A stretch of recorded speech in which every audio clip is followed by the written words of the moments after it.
صباح الخير جميعا. شكرا على إعطائي هذه الفرصة للمشاركة معكم في هذا اليوم الجميل إن شاء الله.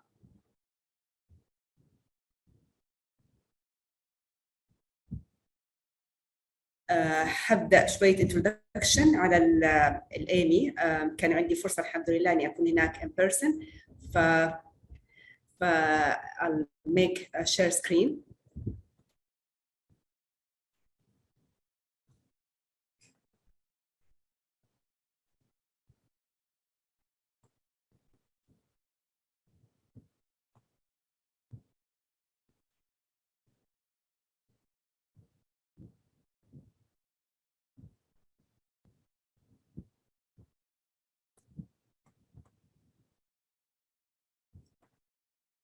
إن شاء الله تكون سلايدز واضحة. أوكي. طيب بسم الله الرحمن الرحيم. بس هعمل كده introduction سريع على هذا الموضوع، وبعد كده الزملاء إن شاء الله هيكملوا في مواضيعهم اللي بحثوا فيها. As everybody knows, that was some form of combined conference.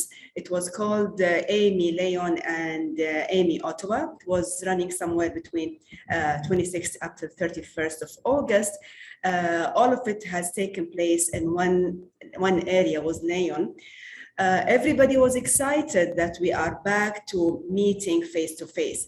The attendees were almost in person, was almost above 2,400, and those who were online were more than 1,000. The good issue about this particular conference, which was combined Ottawa and Lyon, that it has several formats in, I would say, in delivering the knowledge and info to the participants. There were multidisciplinary symposia, workshops, point of view, and e-posters and others as well.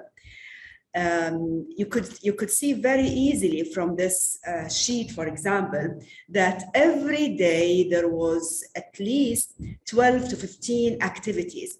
So the attendee, they have several types, they can follow, they can go to the areas they like or they are interested in, and several areas were active at the same time. On top of that, there were also important pre-conference workshops, and were really, and that activity was really full. Ottawa in particular, which was the initial activity, was concentrating and focusing on assessment, while Lyon was quite open for several topics and several themes. These two slides were showing AMEE activity, and the blue one is showing Ottawa activity. In addition to that, there was active streaming for some activities online, and some were on demand. They were having two active platforms. One is known as Swapcard, the other one is known as Ottawa and AMEE and Lyon conference, and they were both active and full of activities and information as well. Now, that was the event which took place at the end of August this year. These people, they don't stop working and they have already planned the future move. So it is expected that the coming AMEE conference will be in Glasgow next year, while the coming Ottawa will be after almost 1.5 years in Melbourne in February 2024. And they've started by the end or by the closure of this conference to prepare for these coming international activities. The opening day for the Lyon AMEE was having a plenary talk by Prof. William Spady. I think Dr. Taraya will tell us about it much more. And they have closed that opening ceremony by a show done by a group or by a band formed by a group of students. And that was done on purpose. That was not done just by chance. They wanted to show how important to focus on the other talents of these students. It's not only a matter of health profession. We need to give a chance for those students to build up and to show their other talents. Dr. Taraya, do you want to add anything? I'll just share one slide.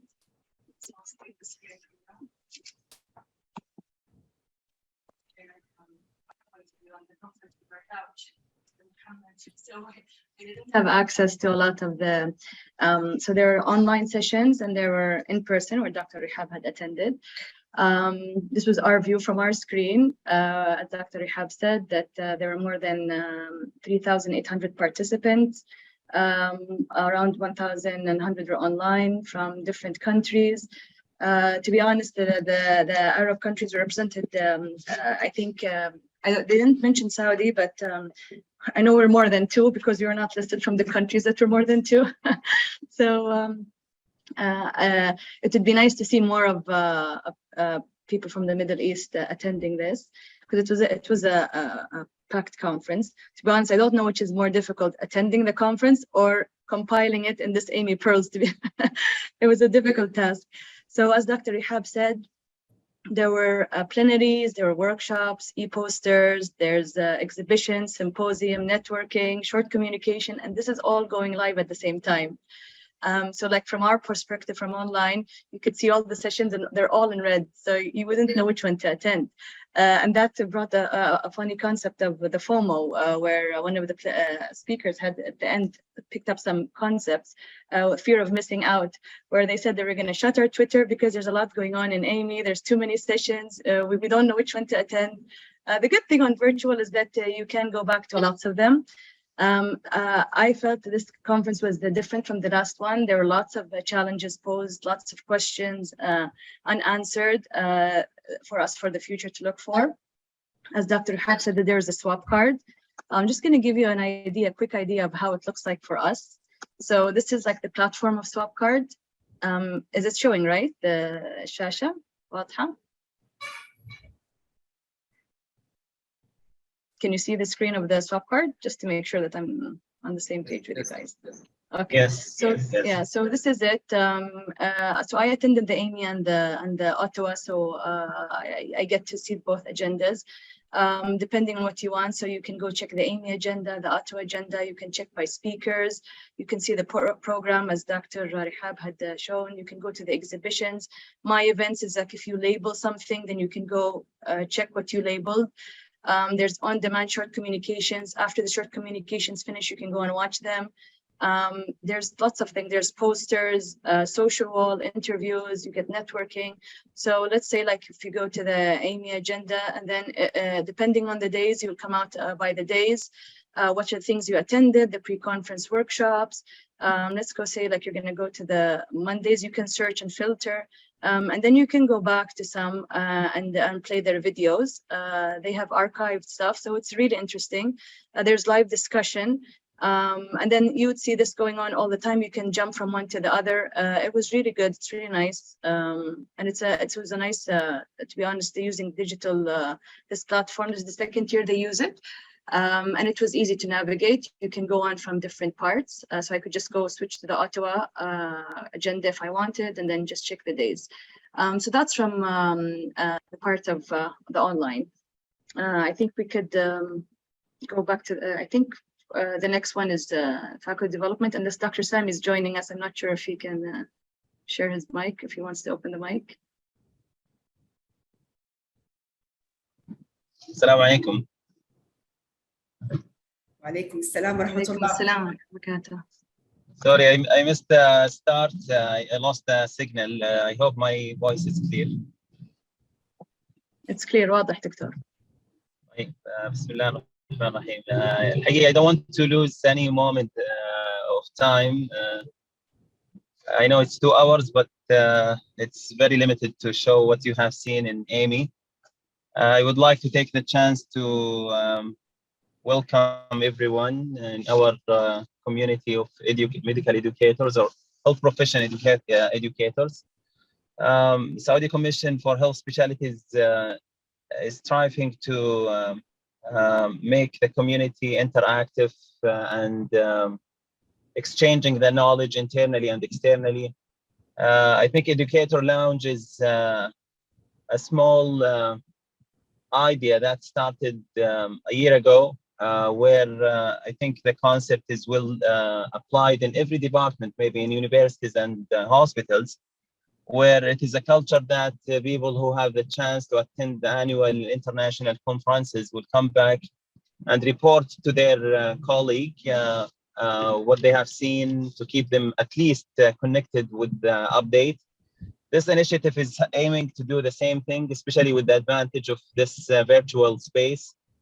I would like to thank Dr. Thuraya Al-Qattan for the extensive work she's doing internally in the commission, and now also sharing her experience and knowledge and what she can share from the conference. I would like also to thank Dr. Mohammed Al-Mansour again for joining us for the second year. And he's a consultant as well with us in the commission. And I would like to also thank Dr. Rihab Saleh for joining us for the first time. Thank you for all the participants, for those who have expressed the interest to join this activity. This is just a start.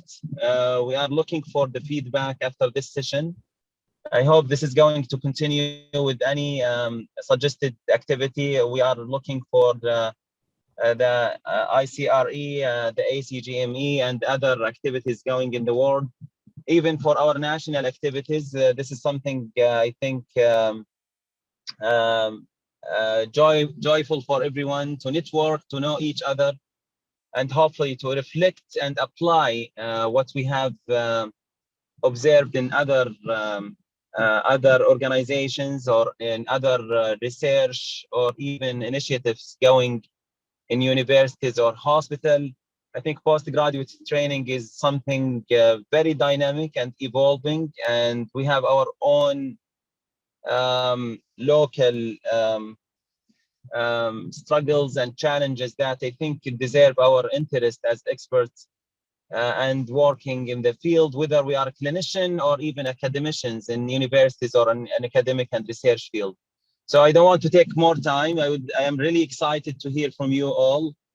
And I missed AMEE this year due to, as many of us, busy catching after the COVID pandemic. But again, I hope everyone is catching his coffee cup and enjoying the show for the next 2 hours. Back to you, Dr. Thuraya, Dr. Rihab, and Dr. يعطيك العافية دكتور. أتوقع دكتور محمد will start. Back to the... Yes, thank you so much, Dr. Sami. Is it clear, my yes, slides? واضح دكتور. Okay. So, Bismillah ar-Rahman ar-Rahim. Good morning, everyone. I'm really glad to be in this AMEE Pearls for the second year. And I'd like to thank the Saudi Commission to give me this chance to share with my colleagues in medical education community in Saudi Arabia the reflection about AMEE. So just a simple disclosure that most of those slides been adopted from screenshot in the conference. As Dr. Thuraya said, that unfortunately me and her, we could not be there in person, but at least we try to catch as much as we can in the virtual part. All of those reflections that I'm gonna discuss with you, it's my own personal reflection, and the sessions that I attended and been interested in is also my personal interest. So I hope it can also match some of your interest. I don't have any conflict of interest except that I'm really enthusiastic to share with you. So I will talk because of the time. I think I will squeeze my talk a little bit. So I'm going to talk about the curriculum development sessions. There were a lot of sessions, like what Dr. Rihab said in the beginning. AMEE is very huge, and a lot of sessions talking about the curriculum from different perspectives of the curriculum development and approaches and so on. But I will concentrate on some of those interesting trends, let's say, in the curriculum development. So I will start with the star of this AMEE this year, William Sperry, and I think some of us been attending some of his talk or reading his book. So he's one of the famous people that talking about outcome-based education for the last 30 years. So William Sperry talking in his plenary about the outcome-based education and what he called it operation-based education. And he linked that concept to the medical education in particular. And he mentioned that the medical education should be going on 4D picture. So grounded by the performance rules of the learners that we are keen about, the criteria and how to define those criteria and the attributes for such a learner. And he talked more in details about transformational OPE, outcome-based education, or operations-based expertise. And he talked a lot about formative assessment. How can we make sure that we are reaching what we are claiming for? And I think Dr. Thuraya will talk about this part of the assessment. So his talk was mainly about linking the cognitive part that we are keen about it as educator with the emotional intelligence that talking about from Goldman and his school of emotional intelligence and its interaction with the cognitive part or cognitive intelligence.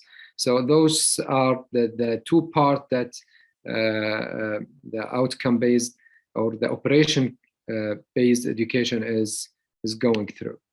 Then he got the challenge for the educators that over the years that we are going from the structured task, the discrete skills will explained in a structured and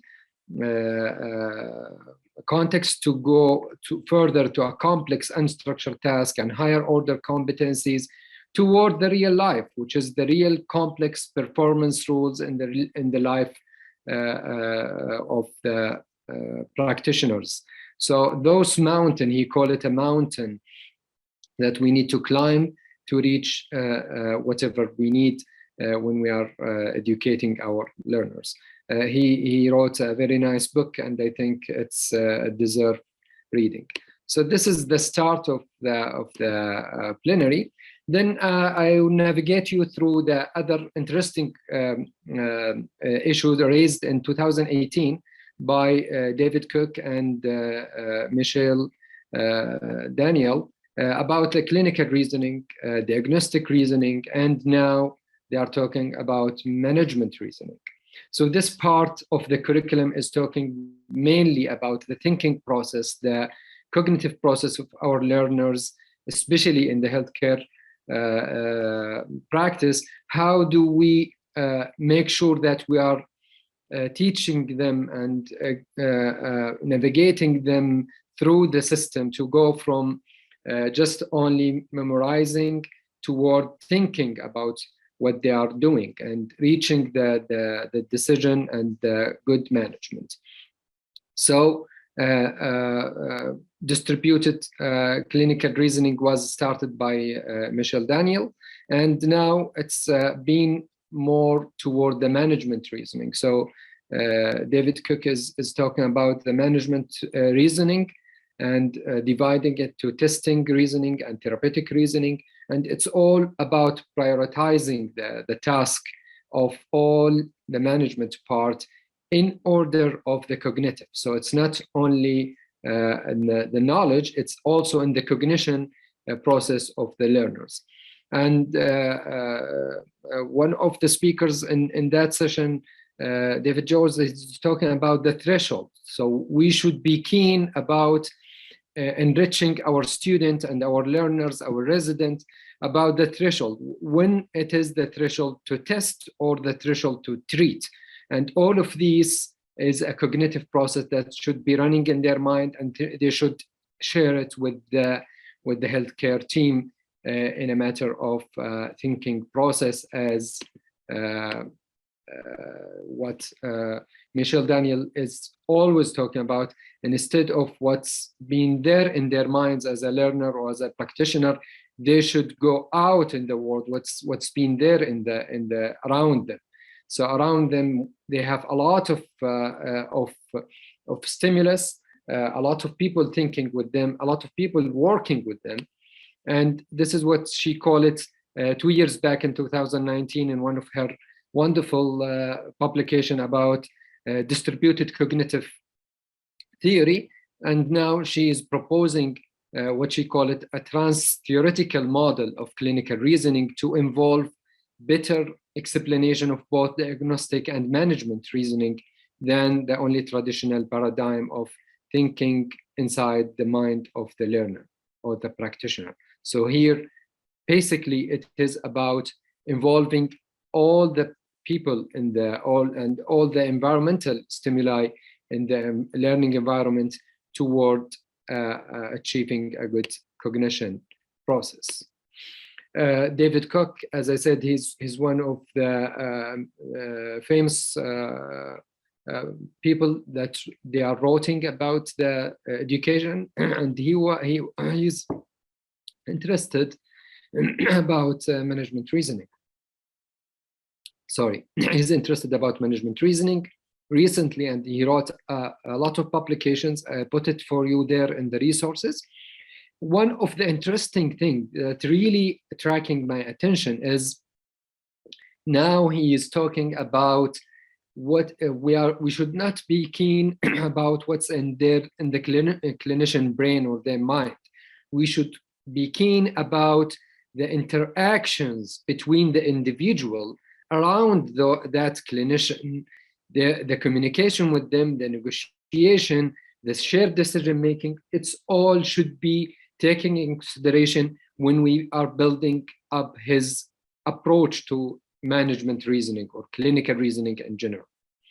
And this talking about also as a prospective rather than retrospective management reasoning and clinical reasoning. So we are dealing with the moving target instead of going back in time and talking about retrospective things. So we should expect that things is dynamic in the real life and should be dynamic in our learners' cognition. So that was really interesting for me. Now I will shift you to something else quickly, because we try to cover many things. One of the interesting experience that I noticed in AMEE this year is that we can make it easily and simple by breaking down the things. One of the interesting experience, the College of Medicine in Oklahoma University, they made a very nice simple study about how to engage the medical student in a scholar work. And they simply go by tackling the obstacles, having some basic and simple intervention for each obstacles that the student identified. They test the engagements before and after, and it was really wonderful how simple interventions can make a big differences. So we can just easily do the same. One of my interesting topic in curriculum development is the interprofessional education. And I think it's really interesting when we are talking about Saudi Commission as the umbrella for all the health specialties. We should think about this. And I talked about it last year, and also I'm really keen about talking about interprofessional education this year also. So very quick experience from Harvard Medical School of they have the interprofessional working group. They are doing a great job in doing multiple initiatives. One of them is to have the curriculum intervention. This time they go to the patients and they take the power of the patients as the cornerstone of this whole process of curriculum development. And they ask the first year of medical and dental school to go and interview patients and asking them about how they feel about the interprofessional team, what does that team looks like in their mind, what's their wishes as a patient that this team looks like. And they go back and reflect about this. The good thing about this approach is that they make the student having the lens of the interprofessional competencies from the patient perspective, and going back to the team, to the system, and reflecting on that approach. And this, as the researcher said, that the result also impact on the student identity, how they are looking to themselves and to the team around them from different perspective after they hear from the patients. And really, it's really interesting experience going from the patient perspective toward the system. Keele University in UK also, they have a very interesting approach, and they inject the gamification and the excitement, the enjoyment in the field by asking the student to go to the escape room. It was really interesting experience when they presented. Escape room was really enjoyable. Once we just attend that session, you cannot go out, because it's really interesting that how can you change everything to be more joyful and exciting and also satisfying your learning aim for interdisciplinary or multidisciplinary routes. And also one of nice experience that involving the art of the observation in interprofessional education, like what is being done in St. John's University. They integrate, they ask some of the art educators specialized in using art toward reflection, and they ask interprofessional group to attend, and they reflect about whatever they saw, and they go back and link this to the clinical practice. How could we work as a group in order observing something and working accordingly? They put a lot of learned lesson out of that, especially that we should not be alone in medical field. We can utilize whatever other humanities specialty can have. Like what Dr. Rehab said in the beginning, that a lot of talents, a lot of other discipline can be helpful in our curriculum development. My own reflection is that soft skills are not anymore in the periphery of the cognitive process. It's now moving toward the core of the reasoning process. The importance of approach interprofessional education differently, using them gamification could be our way to go.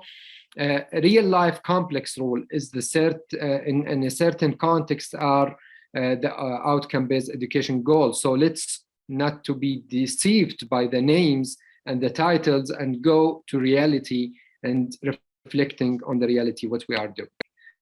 So a very just quick talk about faculty development. One of the nice session in AMEE this year is about how to empower the early career educators.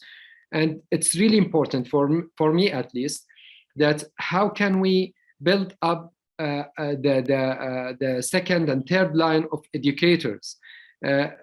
Simply what's their wish list is that they want somebody to senior supportive personnel in their organization, collaborative networks, acknowledgement and accreditation and respect, and some funding support.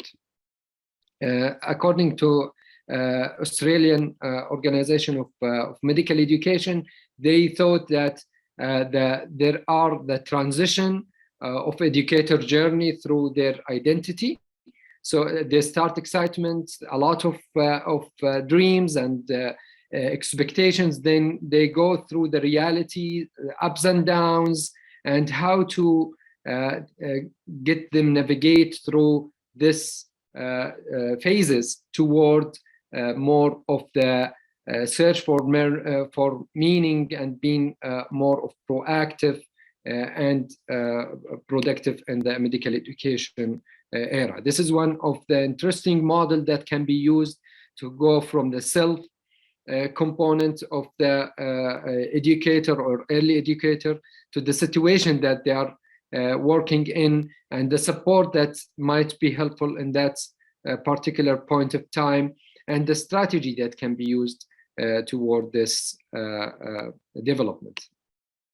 So one of the nice and really influential plenary was conducted by Laura Fabreo. She was talking about something new in medical education conferences, which is medical education ideology, and how can this ideology affecting us as educator. We cannot really realize how much it's affecting us unless we are really be aware about this. So she simply go from the perspective that we are building our learning, our medical education environment. The ideology is embedded there by all of our biases, and some of those biases can really contradict our way. And she give an example, nice example, maybe Dr. Thuraya going to talk about it in the assessment part, how we are really embracing the achievement, and we are claiming that we are supporting the growth mindset and so on. So she simply said that we build it so we can rebuild it again toward the correct way through the individual, organization, and cultural approach. And my reflection on the faculty component, that it is a marathon, not a sprint. So we need to give it a time to build up those phases. We should be aware about on the level of individual and organization, how to make this journey of our educators easier and more thoughtful. And we need a mentoring culture in our, especially in our local culture here in Saudi Arabia. We need a mentoring culture to those starting the journey of medical education. They need to have their impact seen on the younger educators, and to build up this in our system. And till this moment, I will stop sharing, and I will convert the talk to Dr. Thuraya to continue on faculty development. Thank you so much. Dr. Thuraya. يعطيك العافية دكتور. Let me just share the slides. So I'll just start because slides واضحة. Okay. So again, like Dr. Mohammed said, that most of it is screenshot slides from the Ottawa and AMEE conference. I said I've attended both. To be honest, it's a short time in 1 week to summarize what you're saying. The bad thing, I think, the downfall of the Ottawa conference, because it was timed up there, so it started 4 a.m. Saudi time and finishes like 8 or 10 a.m. in the morning. I have to thank all the speakers for their slides. They're wonderful. As I said, it's also my personal views and my understanding. I have to disclose that the SCFHS has a collaboration with the HPAC, with the Health Profession Assessment Consultancy. A lot of the consultants there are speakers and leaders in the conference. But again, most of my opinions are, most of what I'm saying is my opinions, not to do with our collaboration. So on faculty development, I only have one slide. I've attended AMEEs before, and their faculty development this year, the topics I felt was different. They go more into different ways of looking at faculty development. So one of the interesting sessions I attended was using the TED Masterclass lessons. It was like a 4-month course that they let faculty attend these mini lectures on how to do lectures.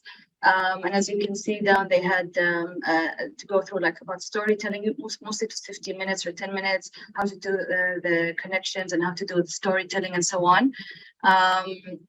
Again, the reflection on that they had to reflect it and apply it in their field or on their online sessions. That was one interesting way of taking it, and I think they're going to go forward and continuing to do that. The other one interesting was because of the amount of knowledge that's out there and the publications, there was nice a session about helping educators keep up with must-reads in medical education. I put the QR code, and I have to say at the end of the workshop, when we upload videos, we're going to upload the document with all the links of the and QR codes of the article, so you can have direct access to it, at least to where it is. So the Must Read was a very nice initiative. They're a group of collaborators and educators around the world.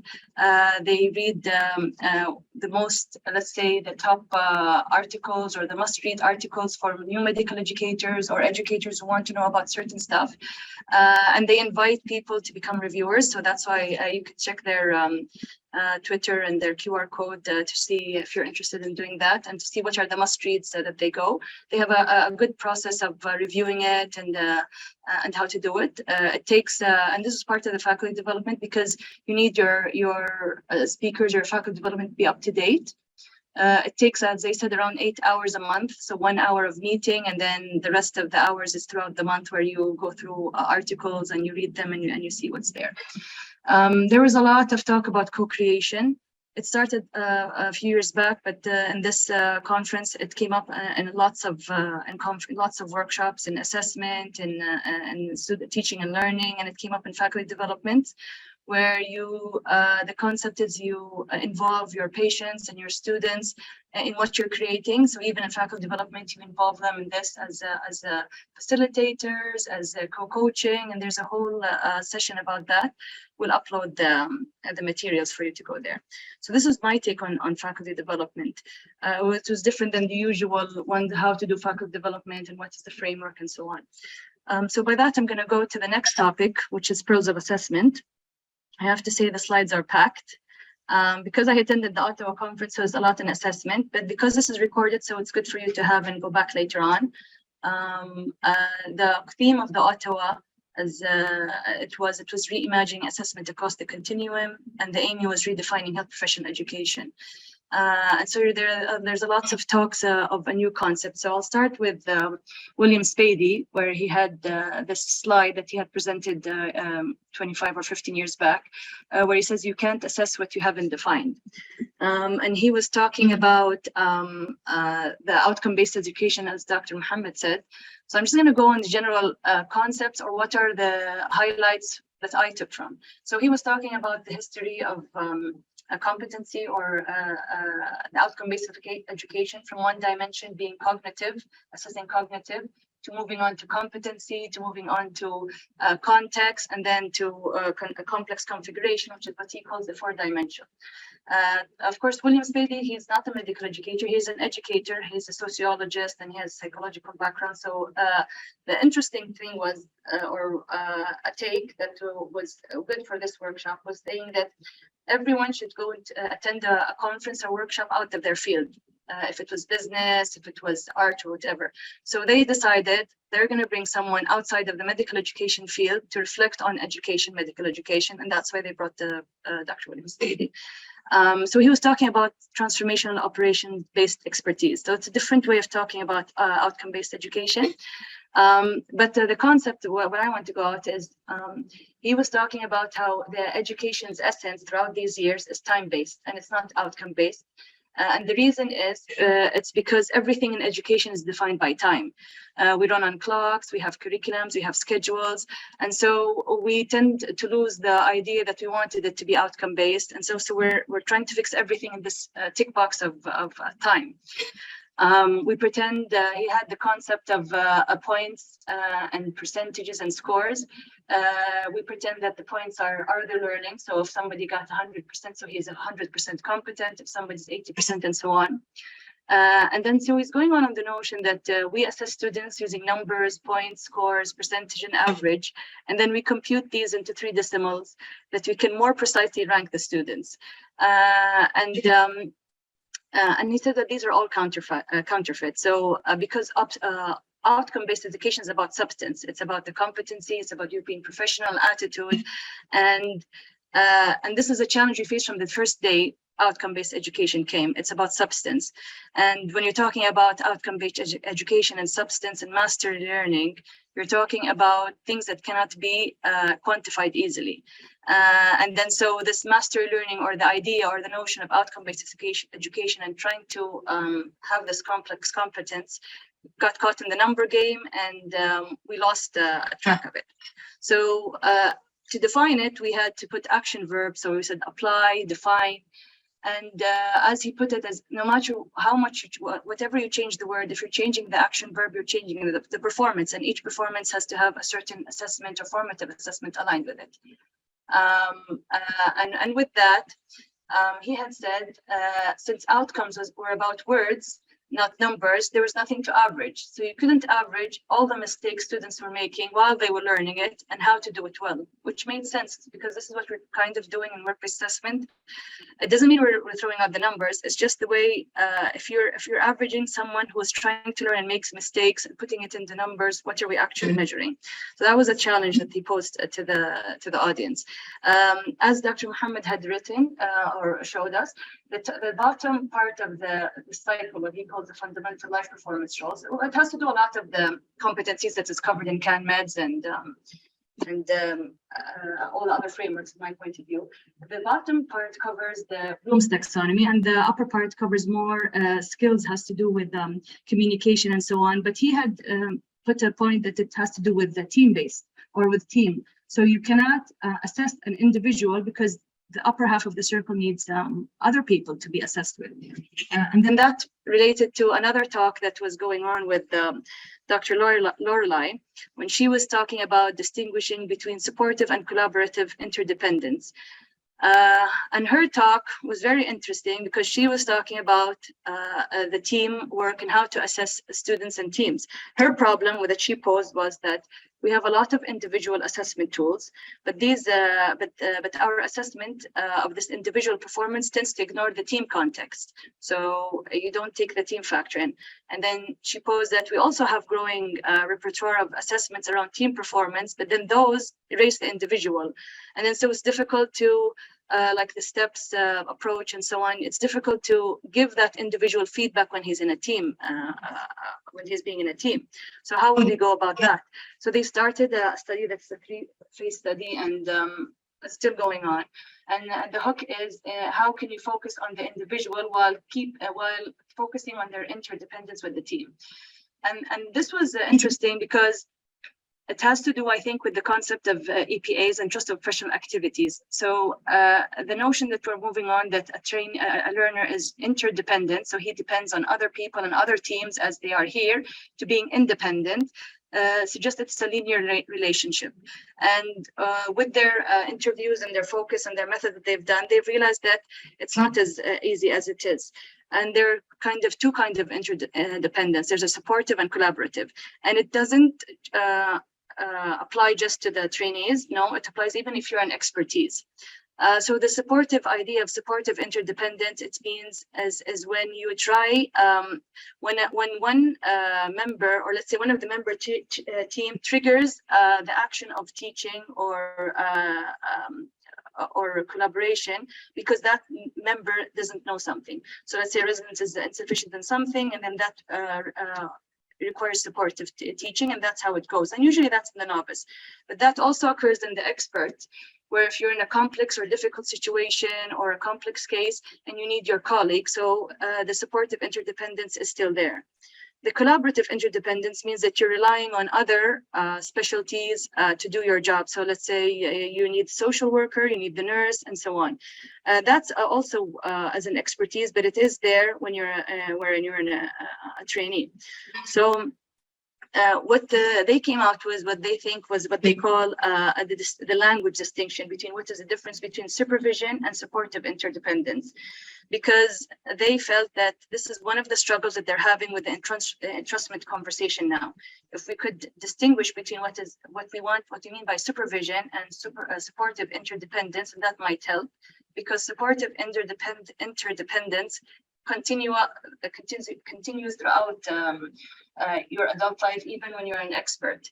And then that's one of the things that we came out to think about. There's a paper that they came out, and they're going to have another one. It's also going to be in the link we'll provide. So that's something interesting to look at. Going to the Auto conference, so many concepts, lots of them are being voiced more than one. So we have Professor Harden, who invented the OSCE, Professor Trudy Roberts, and Professor Catherine. They're all there. So this is Professor Kathy's take from all the sessions that she's taken. And she gave it an overview in the Ottawa conference, in the AMEE conference. So the focus was on, the conference was mostly on outcome and competency-based education, reflecting how much is important. There was lots of tension, and I agree with them, with all the sessions that we've attended, between the concept of high stakes exam and programmatic assessment, or assessments that have low stake exam, EPAs and milestones. There are lots of debates, pros and cons, and this was very prominent in lots of sessions. Whether we keep the high stakes, we remove it, do we move automatically to programmatic assessment and system assessment? So that was throughout a lot of the workshops. There's a talk about use of technology to aid assessment. I think Dr. Muhammad is going to cover the AI part of that. There was a lot of emphasis on systems of assessment, where you connect your undergrad with your post, with your continuing professional development. Your formative has to be aligned with your summative. They're not individual tools anymore. They should be put as what they call systems of assessment. There's a lot of talk about you need to consider the impact of assessment, not from the pass-fail idea, but also from the what do the learners feel? Do they learn? Do they not learn? Do we need assessment? Do we not need it? And so on. So that's a big view that they check.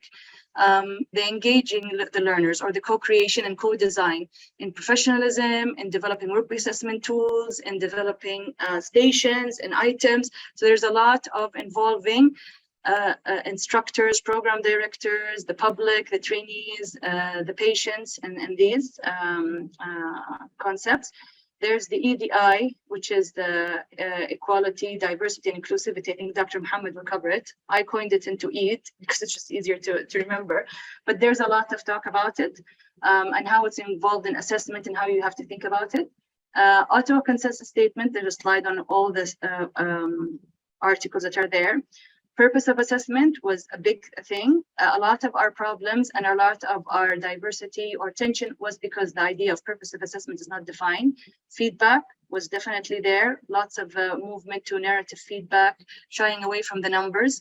And you have to gather evidence and data points, and that's where you talk about the frameworks of validity. Going back to Lorelai's talk, or her talk about supportive collaboration, she was talking about the co-creation, and she says, I mean, we talk about the patients and parents that are their members of the team. Often that's a lip service. Certainly it's not well represented in any of our assessments unless we use the 360 degree, which is the multi-source feedback. They say that parents have a lot of insights in our jobs, and it's our job to extract those insights and put it in our assessment. And I think that's maybe that's a lot of our problems, or let's say what we're facing, that even our assessment tools, no matter how valid they are, they don't reflect what we're trying to assess, and they don't involve those stakeholders who need to. Susan Humphrey, also collaboration with HPAC, talked about interprofessional activities. How are ways of to do it using Delphi technique and nominal technique, and so on. Talking about milestones, that sometimes there are lots of debates that they're good. Some of them are talking about they're confusing for the trainees and for the instructors. There's caution about using it. Others say no, it's good to use. So this is still new and out for debate. I think the main idea came was, is the work-based assessment for learning or decision-making? Because that will inform, because if you're using it for learning, it means there's no judgment at the end of the road for progression or not. If it's for decision-making, even if it's for promotion, that will change the behavior of the trainee. So then residents aren't sure. If we're not sure if we're taking it for learning, we say it's for formative assessment, but then in the end we give it for promotion. They're not sure what are we using it for. From her attending all the conferences, narrative feedback was important. The students, she says that students do need numbers to help them know where they are in relative to their peers, because that's what they understand, but it's just for them to identify where it is. Because the challenge of work-based assessment is there everywhere, their idea is if you normalize work-based assessment and you do it regularly, it will become normalized throughout the years. If you do it 4 times a year, that's as if you're making a high stakes assessment. So we should be careful from that. Consensus papers. These are papers that come out from the Ottawa conference, started in 2010. As John Orsini said, these are unique papers. They're summary of a lot of literature of the colleagues. They come and they review it. So the first ones came out in 2010, 11, and then now in 2020. So these are key papers everyone I think should read. There's consensus of a good assessment. There's a selection and recruitment to the healthcare profession. There's one about recommendations, the performance assessment. It covers workplace assessment and OSCE. The original one had covered, I think, written assessment and something else. There's the programmatic assessment. There's one they call the technology enhanced assessment that came out, and there's one coming out this year about big data, and I think Dr. Mohammed might cover that. So these are key papers that you should look at. We'll put the links hopefully in the document. So Professor Jen Williams, also collaboration with us, attended the OSCE, and it seems that attended lots of workshops about workplace assessment and OSCE because there was a debate or tension. She calls it the battle royale because OSCE has been there for decades with lots of evidence, and then as she says, workplace assessment is the new kid on the block coming and replacing the OSCE. But the consensus came out that OSCE, so there was a debate with, is OSCE going to be extinct? Is going to be revolutionized or evolutionized?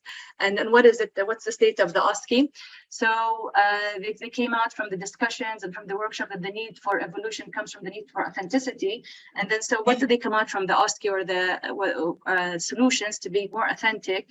They were talking about we should have using more real patients in OSCE, using realistic station timings according to the station, as opposed to having fixed timings, using flexible marking rubrics, meaning if you have a good student who skips some of the steps that is unnecessary, he won't be penalized. And students who were doing all the steps chaotically wouldn't benefit from that.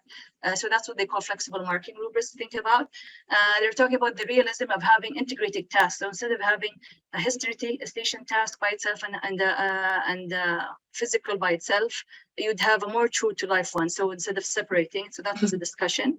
And there was a discussion about meaningful feedback and the debate that the question was posed, that should there really ever be any assessment without the opportunity to learn from that, even if it's summative? And everyone said no. So every assessment, summative or formative, should have feedback and for the learner opportunity for them to learn.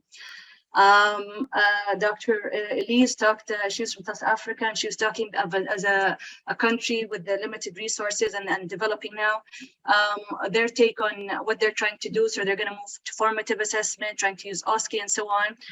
There was this concept about, it's been there for sequential OSCE, which I found interesting.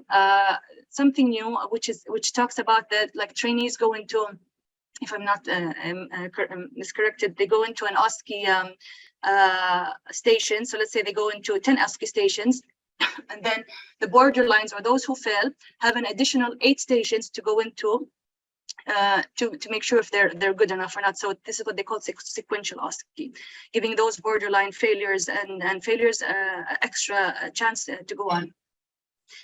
Dr. Vishna had talked about her reflection about the Ottawa. Again, talking about assessment, is it used for decision-making or formative assessment? Context really matters, because if you're assessing a different context, the assessment is going to change.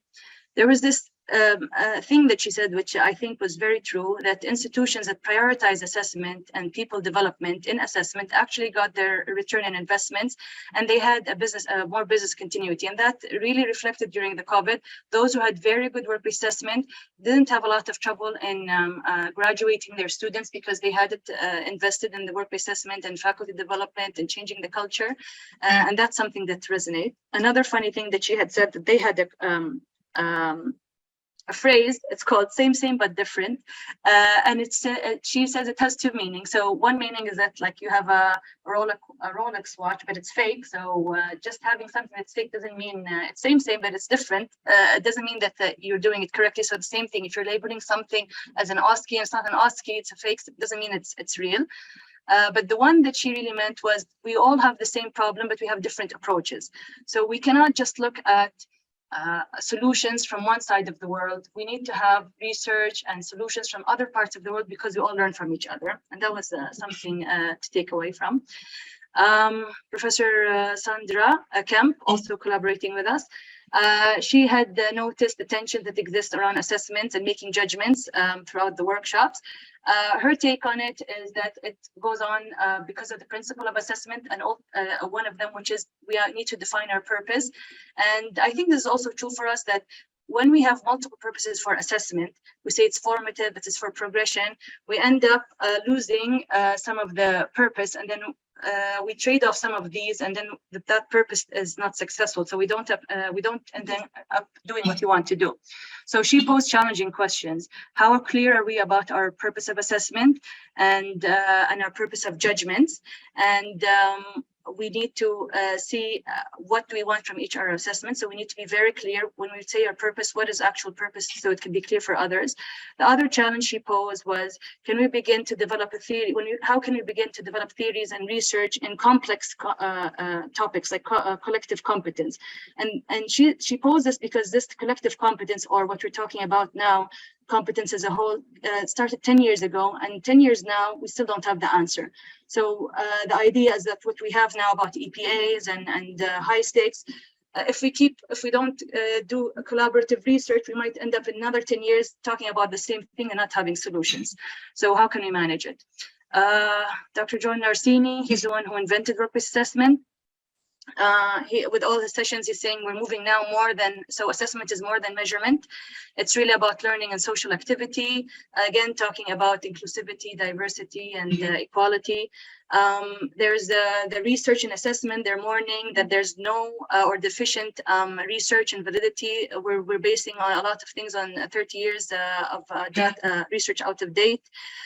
There's continuous shifts again from individual to systems of assessment, and we need to be clear and focused about that. Again, co-creation, you need to involve your students and patients as stakeholders. And then the pandemic effect, we need to review and see what went well, what didn't go well, and we do things more efficiently. And then the things that we lost in the clinical skills, around clinical skills, we need to revisit it. Professor Richard Fuller, also collaborative with HPAC, talked about portfolio and assessment. I think Dr. Mohammed will talk about technology. I will say, summarize what he said, from doing things in a portfolio, asking trainees to do it, check and filling it in the portfolio. It seems easy, but what's happening now in reality is that we're using it as tick box or atomization, seeing what you're doing, what you're not doing. There's lots of missed opportunities to give feedback. Well-being has to be involved in or considered when you're giving the feedback, or as a trainee had a tough time or not. Because of that, there's lots of compromise from everything, from the practice space of the environment where the clinician is busy. He has there's virtual now. He has to do things online. There's technology.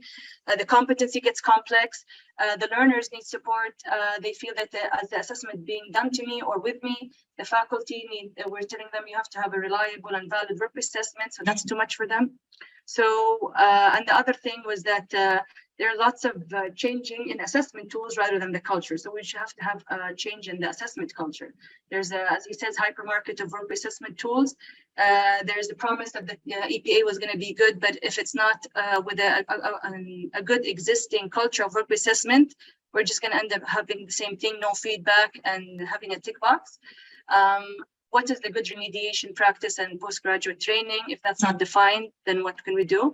And then we have technology portfolio. What we take out from that is that 25 years of portfolio reveals a clear story that without mentoring, portfolios have no future, and they're nothing short of a bureaucratic hurdle in competency-based education programs. So having the technology is not enough. We're going to have mentoring and coaching with it for it to be effective. So what do you have to do? You have to change your assessment culture. You have to change the system, the process, and the people. Changing the system is having more data gathering, having more workplace assessment. Changing the process is try to do it better. Is it fit for purpose? You need to support the learner and the trainer. And the people change, and you have to do it with them. So you have to co-create And there's this thing of talking about technology-mediated behavior change. So when you have technology, you might have bad behaviors from the trainees. You might have different behaviors that we didn't expect. And then so they're talking about apps for coaching, for nudges, for reminders that has to do with technology. Okay, there's this notion of things that we don't talk about that came out after in the discussions, where we treat everyone the same. So there's discussion about the negative impact of high-stake assessment. Are we going to keep it? Are we not going to keep it? So there are lots of statements, but not a lot of tangible examples. So up till now, we have no answers. And so I think not everyone was shuffling their feet as they're saying. So we should try to do research and see what we want and role model and stuff. You need to think about assessors because they're burnout and they're being asked to do lots of things. They should be very considered in this process. With things that are unpublished. So they publish lots of articles and so on, and we did this. But then there are things that are unpublished, or after the publication came out, they think that they moved 2 steps forwards, but then they don't publish that, okay, we started, let's say, outcome-based or EPA and it failed. And they hold back and they move 5 steps backwards. There's no publication that when something failed, they say it failed for whatever reason. And they say that's okay and that's normal, and we should be reporting those experiences to learn from. And then the big question is, does EPA works? The answer was that if it demonstrates, time will only tell, if it demonstrates improved patient care, increased trainee satisfaction, and maybe increase in national examination, then maybe yes, it would work. Only time will tell. I think the last thing was future performance assessment. They referred to, again, to the Ottawa conference consensus. A lot of talk about what is problematic OSCE. Has to do with poor blueprinting, number of station, it's not an OSCE, and how to deal with that. Use of work-based assessment tool on the left side, it's how it is now, and on the and how it's moved on from being numbers and check boxes to being descriptors and big areas for writing the feedback. The key message was that after we spent years of refining and tweaking the tools, but what we actually have to do is refine and tweak the observers and the raters, because they're the critical ones. So how the tools are used is more important than the tools themselves. And then that's what you talk about: your raters, your examiners, the cognitive and the bias between them. And then you have a system of implementing it. And then what's the future of assessment? And this is covered in their consensus paper. They talk about evidence, validity, how to use work-based assessment, and so on. So by that, I finished my part from the assessment. I'll hand it to Dr. Rihab. She's going to talk about teaching and learning.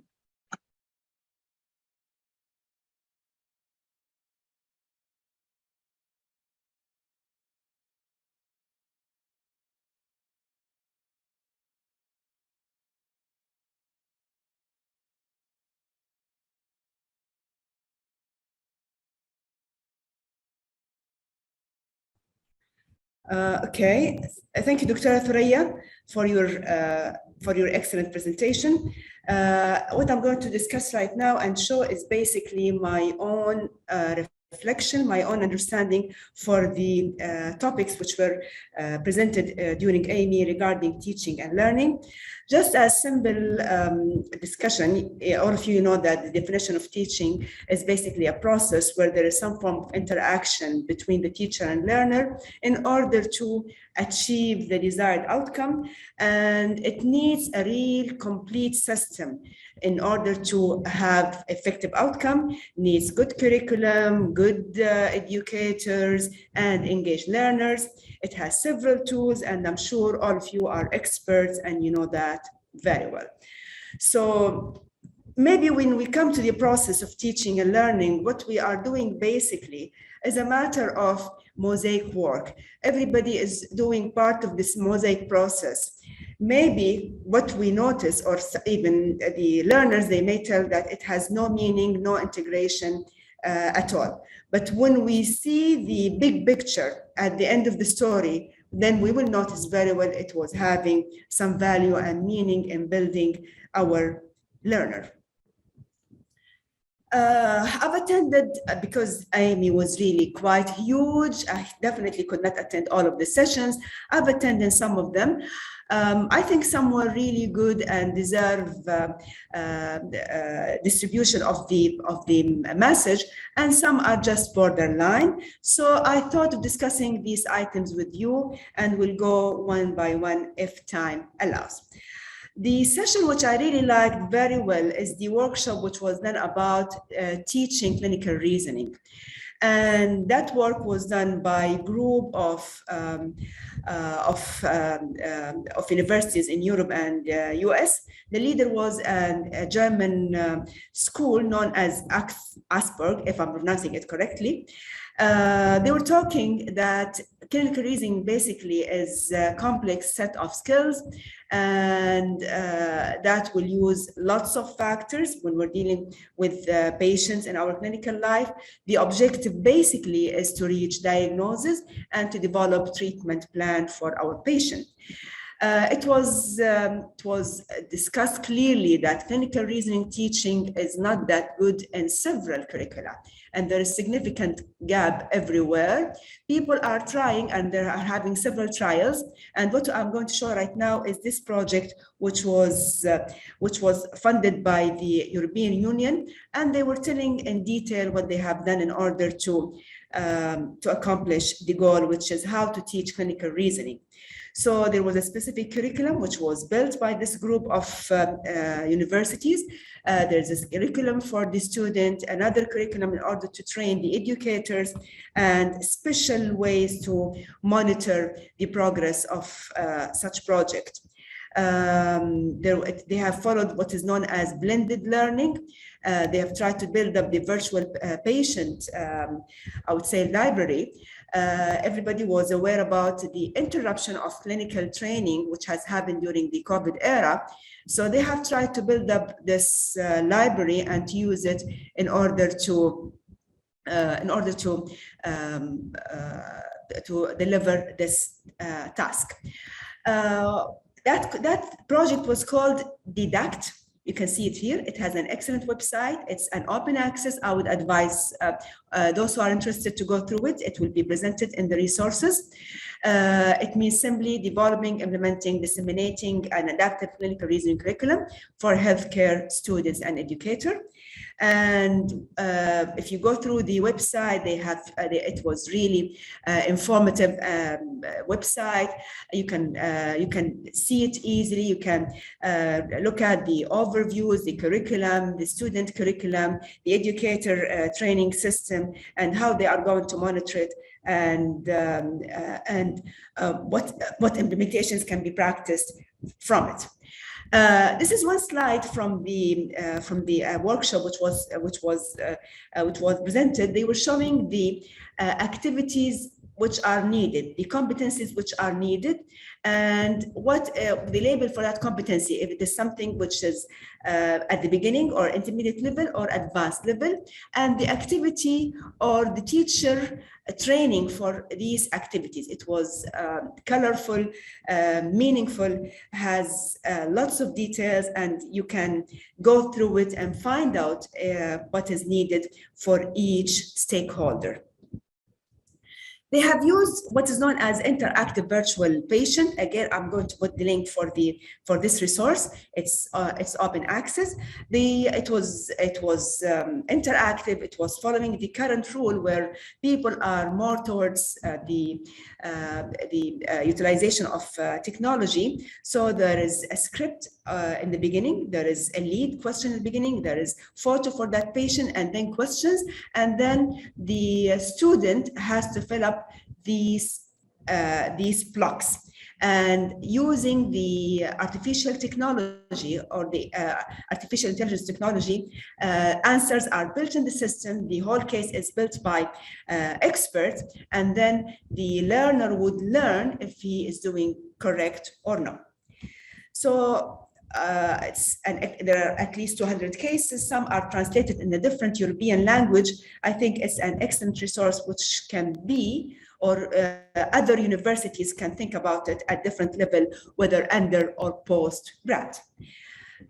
Okay, My personal reflection about this workshop, it was an excellent response to the absence of real clinical training. And I liked the attitude of the team. They were showing their vulnerability, and they were telling clearly that they were having different expectations, and what was present in reality regarding utilization of their system was below their expectation. They are very honest to say that they are still working on it, and they will provide some more modifications in order to achieve the outcome they are looking for. I really like their honesty in expressing in showing their results. Coming to the second activity which I've attended, and I really liked it very much, thing which is known as micro-teaching and learning tools, that was done by American group, and their end product was what's known as JET platform. So they started as a website and they ended up as platform, and that was basically JET stand for just-in-time teaching infographics. The whole concept basically was developed for residents. One of the skills which they have to show they are competent and they can do it fluently in practice is teaching their interns and their students in real life. Again, those residents are not the experts of the field, they are still learning. So that group of educators, they thought of doing some infographic system for practical issues which people they may face in practice. And those residents, they can look at it.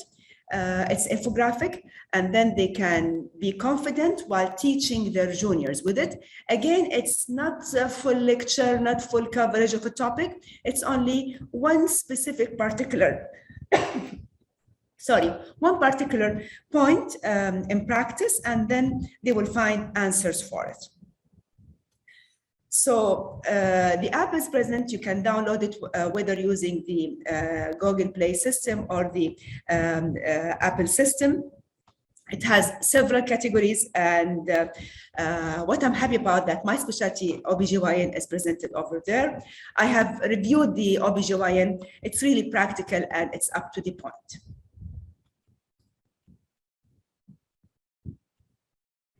That was a workshop, and the team have used a real adult learning technique. They have distributed the attendee into groups, and that was my group. I was working with 2 Americans and 1 Hungarian ladies. We have all the tables have been given the same article, which is how to teach clinical skills. And I was really glad that I attended that particular session, because right now I'm the coordinator of this course. So we have been asked to go through this article and to convert the information present into infographic. So we work together as a team after we have been informed about the system, how to develop a good infographic system in order to be of value and of meaning. And then each group have produced their own product, and then all of them have been shown on the walls. And if you look at the end result, each group has produced, we're having the same product or the same article, each group has produced it in a different way. And that was really, really interesting for me, that we were trying to deliver or to convey the same message. Each group has done that in a different way, and that was really interesting and amazing for me. I would advise you to upload this application. It's really great. It even has some parts which are good for educators. The third workshop, which I really like, is known as feedback literacy. And that was done by an Australian group from University of Melbourne. And they were talking very clearly that there is some form of literacy about the value of this feedback. This literacy involves both the learners and the educators. And as all of you know, simply feedback is information describing the learner performance for a given activity. It should be done immediately after the performance, and the intention for that feedback is basically to improve future practice. What's going on right now, the feedback is totally unfocused, and it is a source of crisis among learners and educators. So that group was working on a new concept. What about involving the learners in this process? They're not passive anymore, and it's very clear that learners are having their true involvement in their education. So they were working on a project how to involve the learners more in this process, and they were talking about how to make the student more accepting the concept of feedback.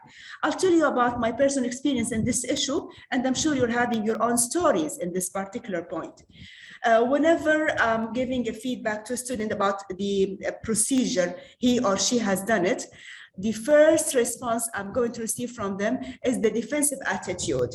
Well, I mean this thing, I was doing that thing, I said that, but you did not concentrate with me. So the defensive attitude would make the value of this feedback quite zero or absent.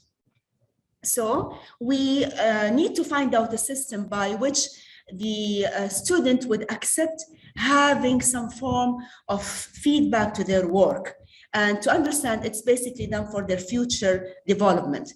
It's basically for their learning. The feedback is suggested to be in a safe environment. So part of showing how safe is this issue is to show that all of us are human beings, and all of us were having gaps in part of our skills, and we need some form of feedback given by experts to improve. Again, we need to strike the balance between the gain the student will gain by having a true feedback and what's going on right now. We know that people right now are living in social media, and what we're having in social media is, I would say, a grandiose picture, things which are not real, showing the best part of each and every participant. So we need to strike this balance. And the Australian group were very clear that they're still working on it and they don't have clear answer about it. So the statement given, although it is a very important tool, but we are still having a real gap in knowledge how to do it and how to apply it for the total improvement for our learner. And we need to think about all the factors and strike some form of balance. That particular point is not yet reached. Coming to the third issue, which is the lifelong learning. It's a very important skill which is needed to be taught to our learners, because as everybody knows that knowledge is doubling in a very fast way. Some sources are telling that the knowledge is doubling every 40 days, and some are giving even shorter interval for that. So a simplified system for having or for teaching this important skill and to involve it in our curricula is to teach the students how to apply these important questions when they are looking through any topic. The first one is, what are the correct questions to be asked for this particular topic? Number two, what are the good sources to look for plausible answers? And I insist on this term, plausible answers, because at the end, it will be the responsibility of the individual to evaluate answers he or she has reached.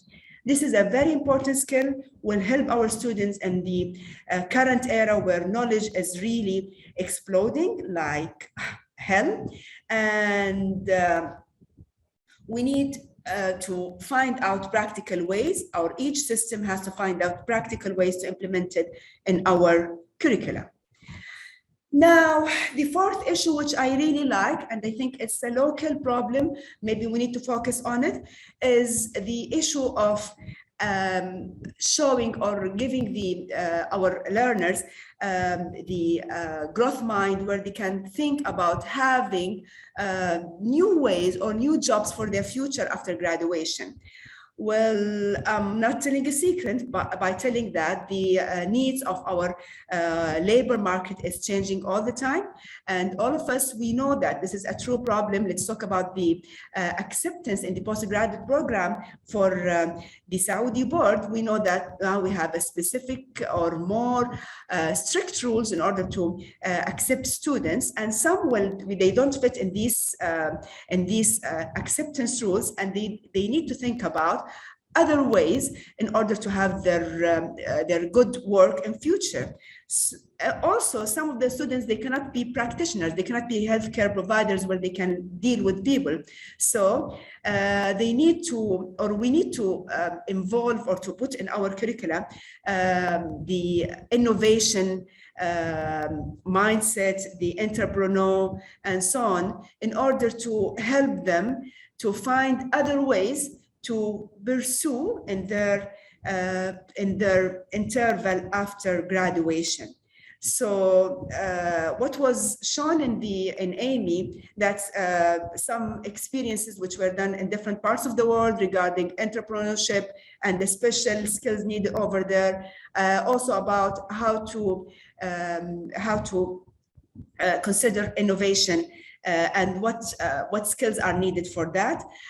Maybe it's something of value, and we can look at it locally, and we can take part of it in our programs. That will make the end of my story, and now I think the speech will go to Dr. Mohammed to tell us about technology discussion in AMEE. Thank you.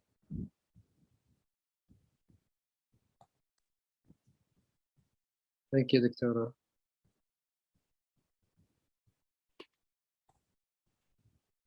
Okay, so can you see my slide? واضح دكتور. Okay, so thank you, Doctora Thuraya, Doctora Rihab. Actually, I think we need to squeeze the time because we need to hear from you in the discussion. So I'll go fast for this part.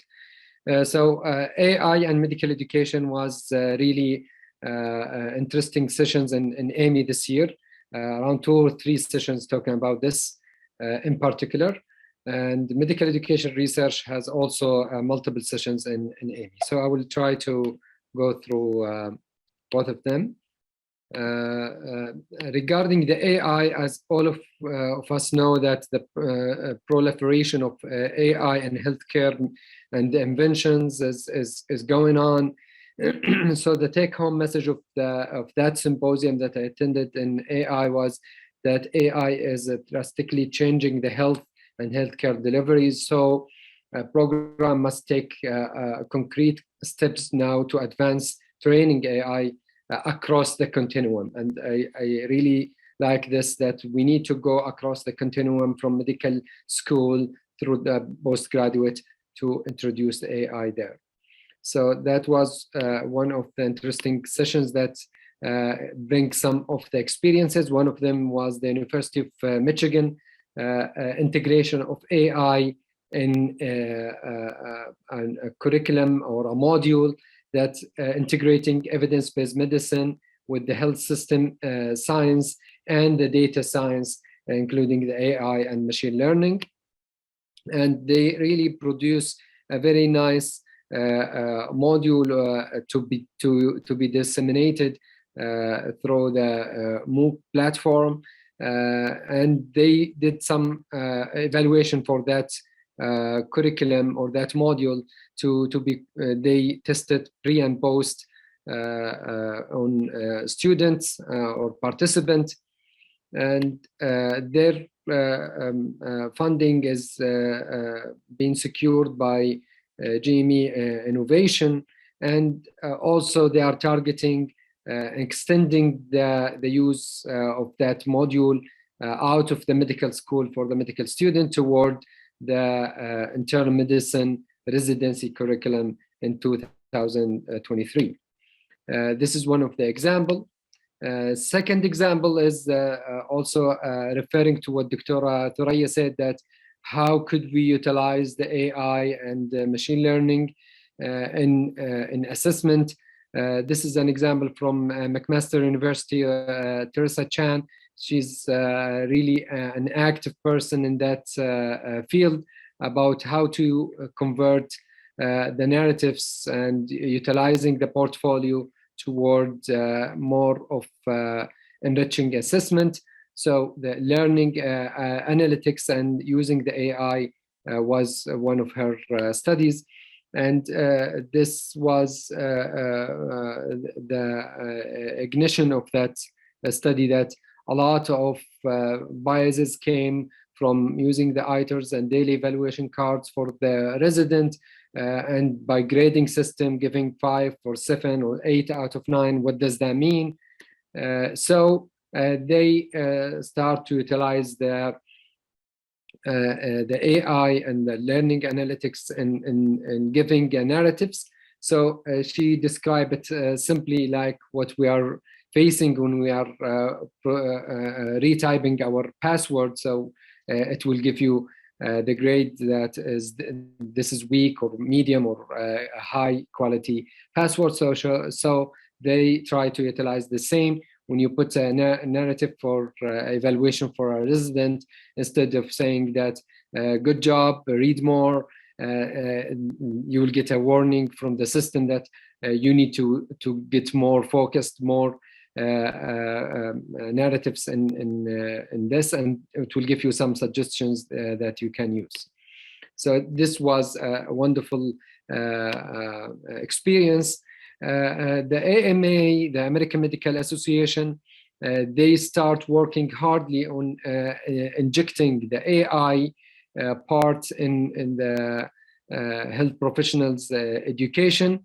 And Kim Lomas, she brought a very interesting term that instead of saying it is AI, it's augmented intelligence. She meant by that the conceptualization of the focuses on AI assistive role, emphasizing the fact that its design enhance the human intelligence instead of replacing it. So this is very, very important use of the terminology. And also she put some suggestions for us as educators and educator leaders, and we are glad we have some of the leaders in medical education in this webinar.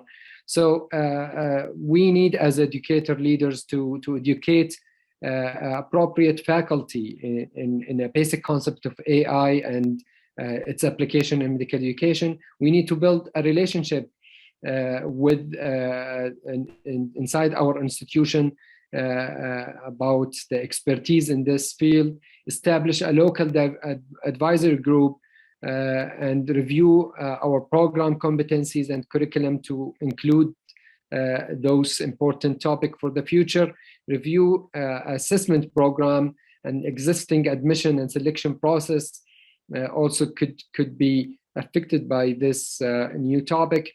And participating in evaluation and research in AI in medical education is very important, because it's very few till this period of time. Engaging the global discussion and refine the objectives, and leverage the AI to improve the process of education is important. My own personal reflection on AI in medical education, that I think that we should think more about the AI would replace the algorithm instead of the clinician. So we don't need to panic of talking about AI, using AI, because what I think from those sessions that I attended, that the AI user might replace the AI illiterates instead of the AI replacing the clinician. So this also lead me to think about the AI environment as the fruitful environment for a collaborative, interprofessional, and interdisciplinary learning and practice environment. So we need to open our minds to other discipline and also to those experts in AI. They also need to learn from us what's going on in our tribe, let's say, of medical education and the health system. So this is for the AI. About medical education research, a lot of, actually, I do like the sessions in that part, because a lot of unanswered question and a lot of debate, controversy going on, issues that really need to be addressed. One of them was a really interesting talk about what can be labeled as a good research in medical education. Is it the things that mirroring our published work, our personality, our ideology, or our environment? And some of the thoughts that been proposed in that session was, should we go after the criteria, for example, classic criteria for scholarship work, that it's deliberate, well designed, well presented, significant and critical? Is that enough? Is the value that's being given to one topic should be the same in across the globe, or we have different contexts, different values, different criteria to say that this is a good research versus poor research? So a lot of questions need to be raised in this particular section of medical education. One of the important sessions that been in medical education research, that what we are doing in medical education research, are we doing a real research? Are we doing an experimental research? Or all of what we are doing is a discussion or a reflection on our own empirical data?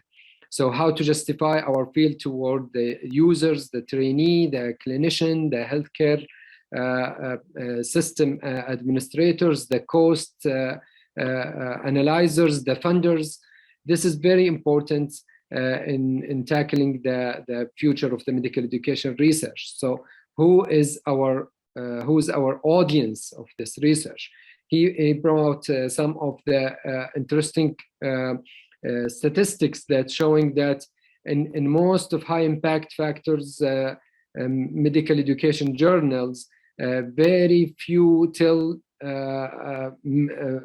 rare presence of research papers, while most of the published research or published work in that journals are either review or observational studies or articles rather than original research and experimental research, which is the opposite when we are going to the clinical journals.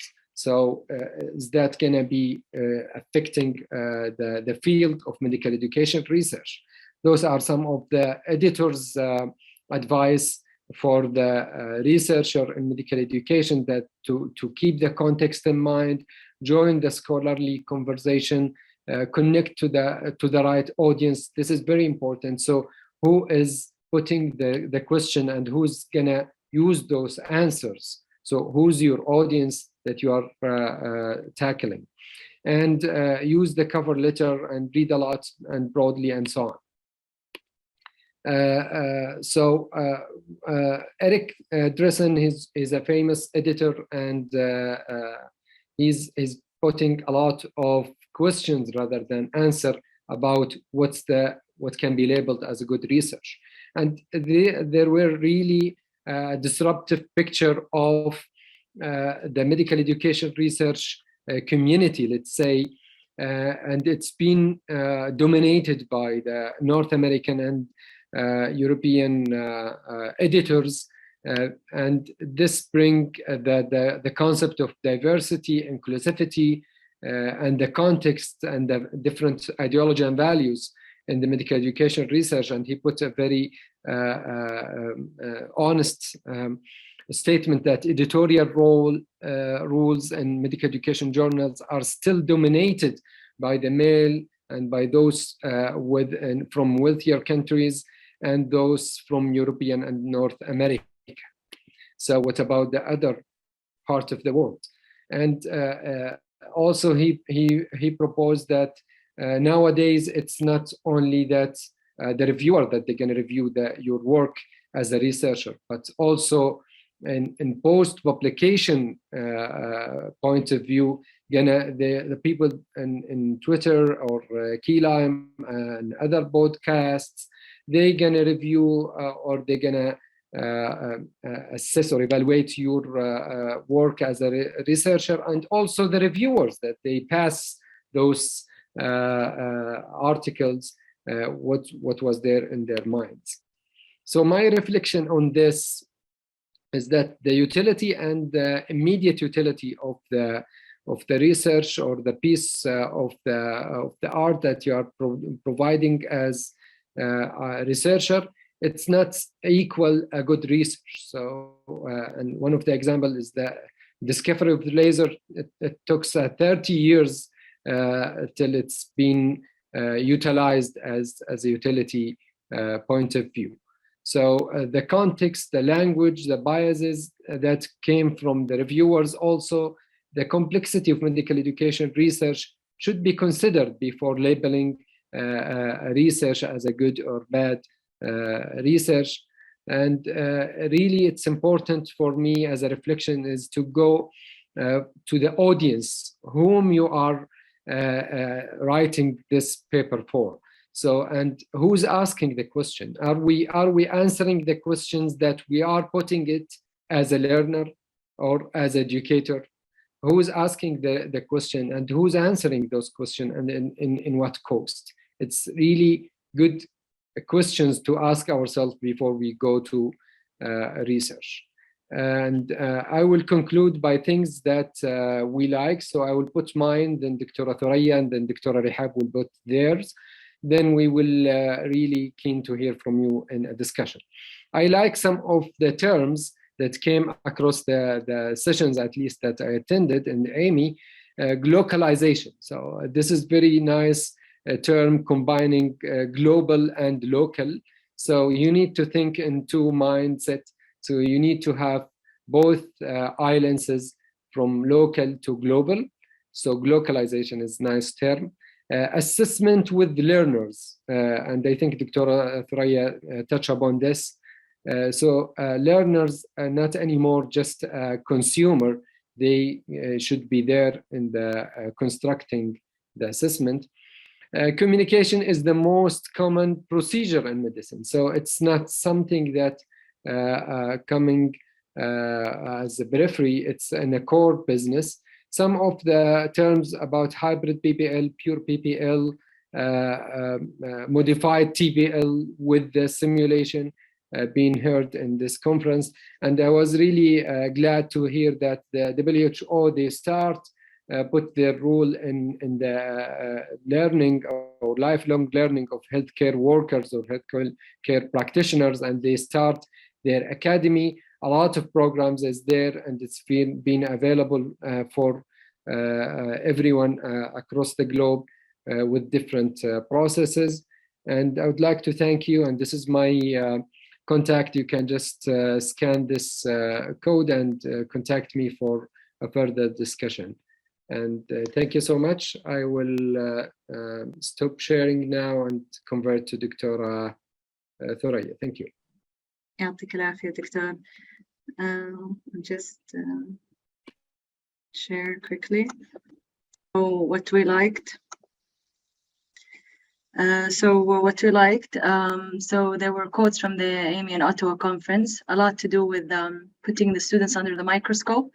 So being under the microscope, what does that do to the trainee? The impact of being scrutinized every minute of the day, what does this mean for the learner? This came from Professor Kathy. Ollie Tankade said that we need to have space for the residents to make their mistakes. William Spady had talked about when he was asked how does OBE grade students, he said it should be in pencil, not in ink, because ink ends all opportunities to show improvement, and this is what it's all about. There was Professor Kathy had, I think, said a quote, she keeps saying it in her OSCE, but this came from other speakers quoting her, just because you call it an OSCE doesn't mean it is one. And that came out on the notion of virtual OSCE and OSCE without patients. Elise said that to know and to do are two different things. So you might know how to do something, but it's not the same as when you actually do it. Eva had said that technology should be an enabler, not the focus, or an enabler, not the focus or driver of assessment. So it should assist us, not be the decision for us. There were very nice challenging orthodoxy by Professor Harden, how we moved from individual assessment to outcome-based and going from that to OSCE, the traditional curriculum and adopting maybe the SPICES model, how to have the concept of independent learning. We're having outcome-based education instead of the curriculum as the tour guide. Having teaching skill that can be acquired rather than thinking that the doctor is born with it. The interesting one was about the journals and the publishing.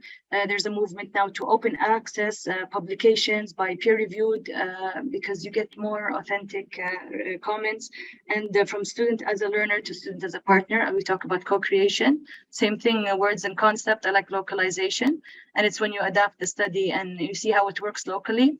The concept of wicked problems or problems that are sticky or things that are, it's not black and white, so you have to go through it. There are these very nice, I would say, like brave researchers that are from different countries that tried new stuff. So this is for, they made the OSCE, or the Objective Structured Community Health Examination. So they go into the community to assess and try that. I like that there's lots of use of the validity framework, so people are trying to inject quality. There is this nice talk about GPS of medical education. It has to do with a lot with knowledge, and I think the main thing that the illiterate of the 21st century is not that who cannot read or write, but those who cannot learn, unlearn, and relearn. So we've learned a lot of stuff. With all of this stuff, we should unlearn some things and relearn it again. And this goes with the concept of growth mindset and not being defensible and having open opinions to things. This was the co-creation. This is one of in one of the team-based learning, they have this huge hall with multiple screens, and then students from different disciplinaries sitting together. And then the co-creation is with the students and faculties from different places. This was something very innovative. Apps, as Dr. Rehab said, there's the JIT, just in training, just in time teaching. There's the Jamboard, which is very nice. It's a good way of interaction. Those who are in the taught and would like to use facilitating tools, the Jamboard is good. There's one that came out, I was introduced to last year, called Miro, same concept. It's very nice. I think this is a very important concept. I put the slides just so you can go back to, is microaggression. And it's something that I think we all face, and we face it during our work and with our trainees and from our trainees and from our faculty. And it's a brief daily verbal communication. Either it's intentional or not intentional that upsets or that might be considered as hostile. I think it came up a couple of years and it's coming up now, and I think this is something we should consider while in our training and environment. I put up that they had how to respond to it. There's something called the Vital, so I kept that so you could check that out. And the humanities, like Dr. Muhammad said, there was very nice using graphic medical comics for teaching. I think the best thing I took out of this was the humor and the humbleness of the senior who are there. Clinical skills are a thing of the past. I'll just put the point of care ultrasound, a quick fiddle about by a robot, and we'll be all right in the future. But the key skills for the future, resilience, agility, creativity, all these things, how are you going to test those in your OSCE? I didn't say you would. That was in my WBA section. So She did say it in the WBA section.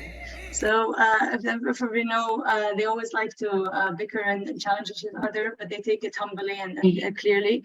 During their talk, so Professor Kathy talked about OSCE. Professor Harden, who invented OSCE, came up as a learner, asked questions. They call him Mr. OSCE. So the humbleness of the person who invented the thing and comes and asks and learns from his students. That's something very nice.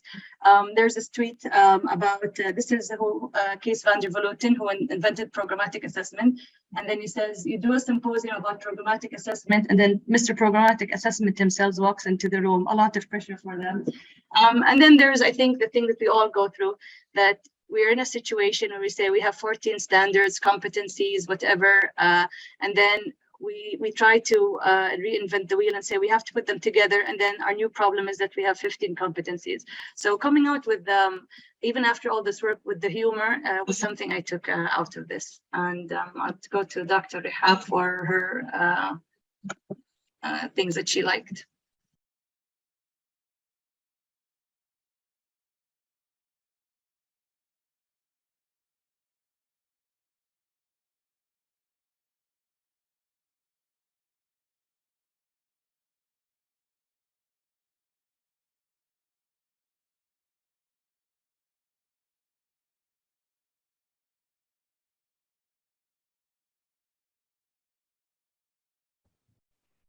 Okay, things I like are a lot for me.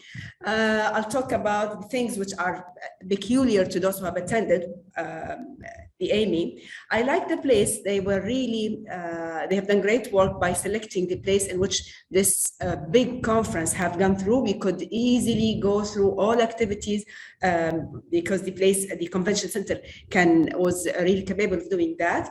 There was a huge number of activities, and you could select whatever fits with the attendee. So there are several topics, several format for it. So we select whatever we like.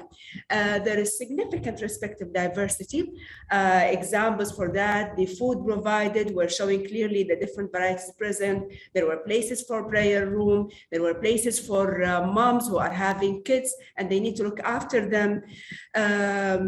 Also, I like the number of experience which had been presented. It was all over the world. We could see activities done from several parts of the world, the first world, second, third, and everywhere.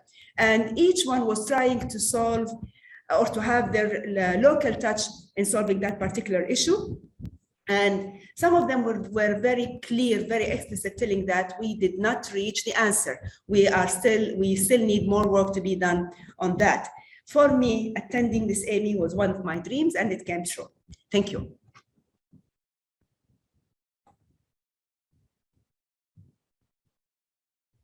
I think now it's time for questions. If the participants want to ask anybody from the panelist, we are. Okay, assalamu alaikum. Do you hear my voice? Yes. Yes, we do. I really like your talk. It's very nice. My question to Dr. Muhammad, and maybe you can share the answer. What's the idea about medical education research here in Saudi Arabia? You come with area to be touched in research of medical education. Thank you. Thank you, Dr. Baha. Thank you so much. I think we have a lot to do in medical education research, especially here in our local context. We still need to build up a huge data about our student and our trainee and regarding what we are doing currently. Is it working? What we are trying to do, and to make pre and post evaluation for our student in different perspective. I think we have a lot to do. The concept is we need to be brave and don't shy to participate in the conferences and the courses.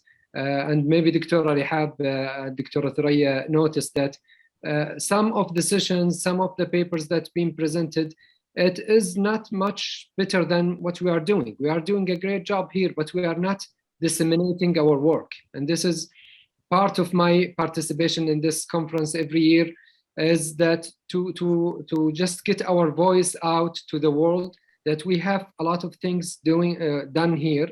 but we need to put it in a scholar way. We need to present it to the world, and we need to put our view. There is no right and wrong. There is no high and low level of scholarship work, but you need to just present your work in a better way. So I maybe Dr. Thuraya and Dr. Rehab, if you want to add on this. Thank you. Yes, I agree with you, Dr. Mohammed. Yes, I could notice that the presentations were coming from all over the world, and what I like about it is the local touch of solving solutions. Some of the problems we are really facing here locally, and the way the questions were answered has a lot to do with the local setup, because we are not isolated from the backgrounds and the setup we are coming from. And what we are looking for, all of us, is to find practical solutions. It's not something theoretical. So yes, you're right. We need to voice up much more and to show what solutions we could reach in the respected international societies. I think I'm just going to add one thing. I think research is a heavy topic, because you think about who's going to do it with me, who's going to validate it, where I'm going to find a researcher statistician. So I think the common theme, I think, with everyone who presented, they all were very welcoming, putting their names and their contacts, and inviting from novice to experts, inviting for collaboration across countries. And I think maybe that's one way to go, because when you're by yourself, if it feels like a heavy load, I think having this cross country and cross international research is important, because you're doing it to answer a question. You cannot answer it by yourself. King Saud cannot answer it by itself. Nashragat cannot answer it by itself. But when you have the collective mind and the collective resources and answers from everyone else, I feel that that's a way we should start going and thinking for the research.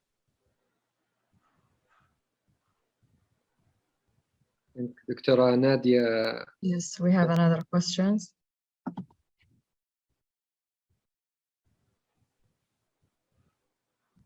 Hello. I just have a comment. I really thank you very much for this seminar. I think it's very useful. Although I attended AMEE in person, but this year, but really it was very useful, and thank you for all your effort, because as many of you mentioned, you cannot attend whatever you want. Although I have the ARC, and we it is a good chance to go and find out what you miss. Really, I like your comment, and I found it very practical. You reflect even on your work. What I attend in, and I like in Lyon, is the workshop. I attended the curriculum workshop preform from Leeds, and I don't think it's different from any other what we are doing actually in King Abdulaziz or Al Qura. But it's really good to share your experience, as you mentioned. So we need to localize and share have better network in the kingdom and share our work. There is one, I think, what I like, I did not hear anything about it, the accreditation, the globalization of and regulation of medical school. And I think that was a brave. It's from UCL, Dr. Ahmed Rashid. I don't know if any of you attended that. It's really nice. I can share they sent a very nice reference. I can share it with you. Do we need WFME for our regulation or not? So I'll leave it for you. I'll share it with the nice group. Thank you very much. Thank you, Doctor. Thank you. يعطيك العافية دكتورة. شكرا. I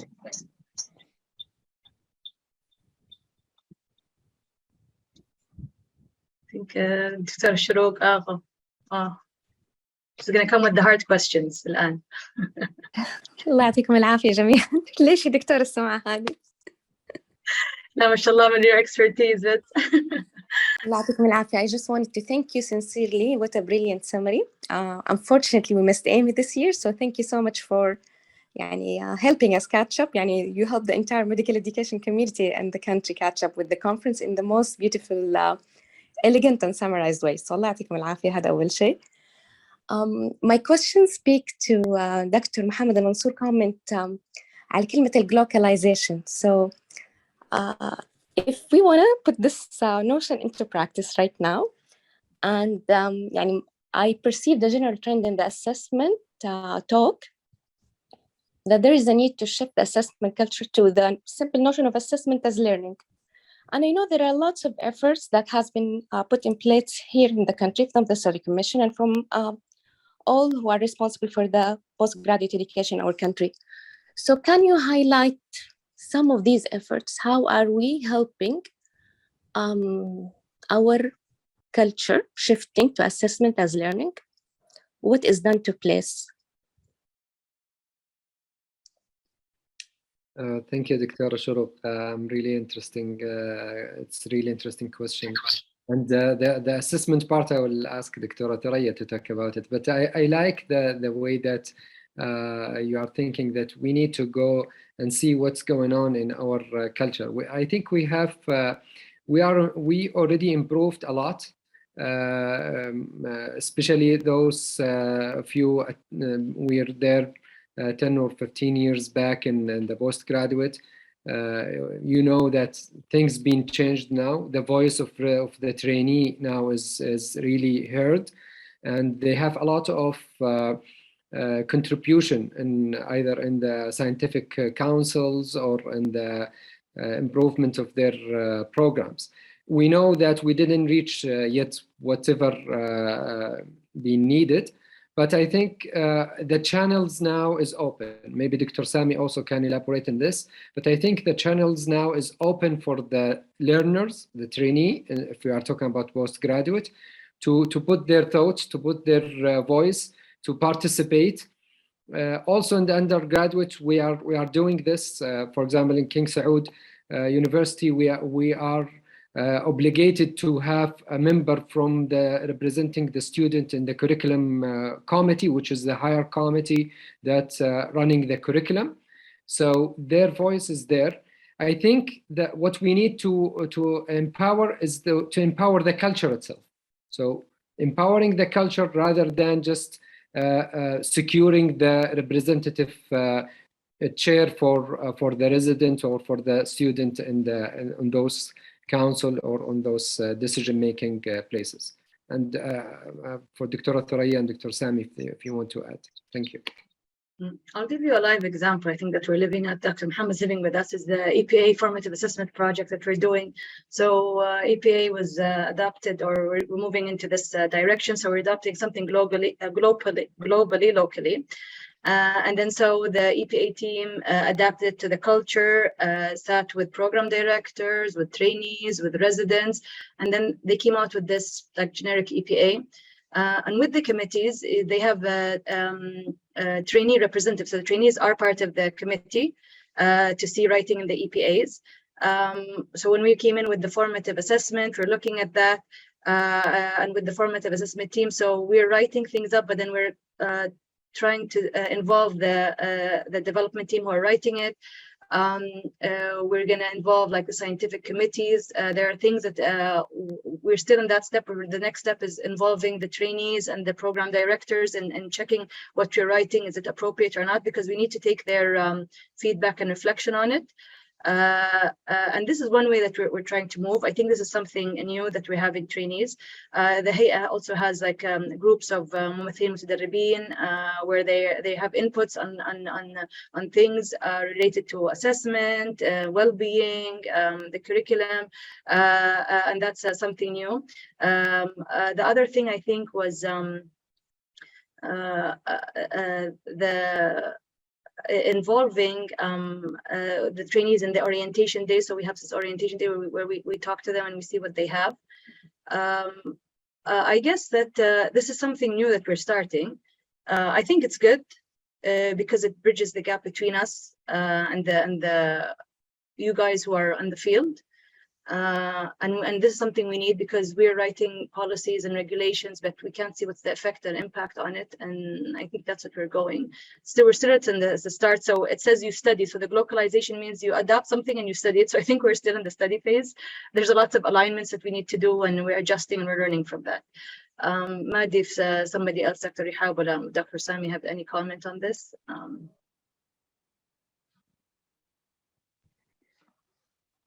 Yeah, I think this is very important, is to bridge the gap between the policymakers and those who are going to apply it in real life. Yes, the communication between both parties is very important, and it's very clear that the learners are having, I would say, higher voice right now in their learning process. It's not anymore just presentation or having just membership in committees, and that's it. So the good news that the gap, or bridging gap between the different parties is increasing. Dr. Sami has also a comment. I think it's a very valid and important question Dr. Agu mentioned. And it just shed the light on the purpose of this webinar. It's not about sharing and disseminating the knowledge for the sake of scientific satisfaction. It's for the impact, and I think we are looking for the impact on our education system in healthcare, and this is where a shared organizational responsibility and accountability will come up. And I think it goes from the individuals as interested and passionate educators to the responsible regulators, and of course Saudi Commission for Health Specialties and universities, hospitals, Ministry of Health, and all the healthcare providers in different governmental and also private sectors are involved in this responsibility. And I think we are part of this world, and this is why we need really to have an interaction and a positive interactive, not a passive recipient interaction. I think, as you have mentioned, we have lots of initiatives, and we have lots of challenges that are most of them are maybe shared with the international community, but I think we have also our unique challenges related to our system and the details we know in our healthcare system. So I think from the Saudi Commission, as you mentioned, maybe you talked about the openness in the policy making involving the resident as adult learner and active licensed and registered practitioner rather than students.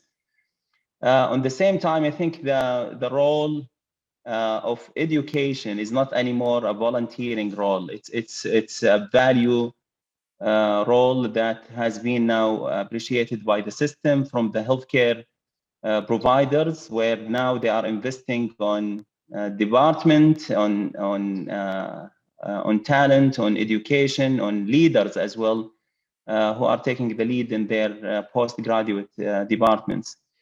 The Saudi Commission will continue to have the mandate and to serve it in the top standards. However, I think creating the competitive environment between the training providers will be, I think, our future target. So the Saudi Commission will set the minimum standards of practice, which ensure safety, which ensure well-being, which ensure compliance with international standards. However, I think beyond this, there will be a competitive environment, which is now coming as the e-governance has taken place in our project that we shared 3 years ago, which we called the Excellence in Health Training in Saudi Arabia. And I think this is something going on, and we are witnessing really a transformation going on in every place. Where I think the involvement of leaders in healthcare system will be involved with accountable positions that they can share their interventions. I think we are coming to major challenges in our system, where matching the workforce demand rather than just looking for the training as a continuation of an undergrad journey for the student. I think it's that the real struggle is the economy of training, and also making the training effective in terms satisfying the health needs for the population and the healthcare system, which is transforming under Vision 2030. So I think this is a very critical question, and I think this is something we are aiming for from every step we are making. But I think it's a shared responsibility from individuals moving on to organizations to regulators like Saudi Commission. And I think the societies, organization and societies working in the field like the Saudi Medical Education and the Health Professional Education Society, I think we are really interested to look for their contribution, as well as individual organization and academic institutes or healthcare institutes. So I think this is part of our reality, and I think this is a great reminder at the conclusion of this meeting that those meetings and attending conferences is not to make the ledger of meeting and reflecting or seeing peers. It's actually for the impact, and I think this is the key element. Thank you for Dr. Agu to raise the question, reminding us for that. Most welcome, Dr. Sami, and I'd really thank you for the answer. And I have been a witness for the great efforts put forward by the Commission, all the way from involving learners to involving leaders to involving academicians, to putting programs like the TOT program that in my view, from a trainer's point of view, that it really helped shifting this culture, and it still is. So thank you so much, Dr. Mohammed, Dr. Threya again, and Dr. Rihab for this meeting, and Dr. Sami for the beautiful answer. الله يعطيكم العافية جميعا.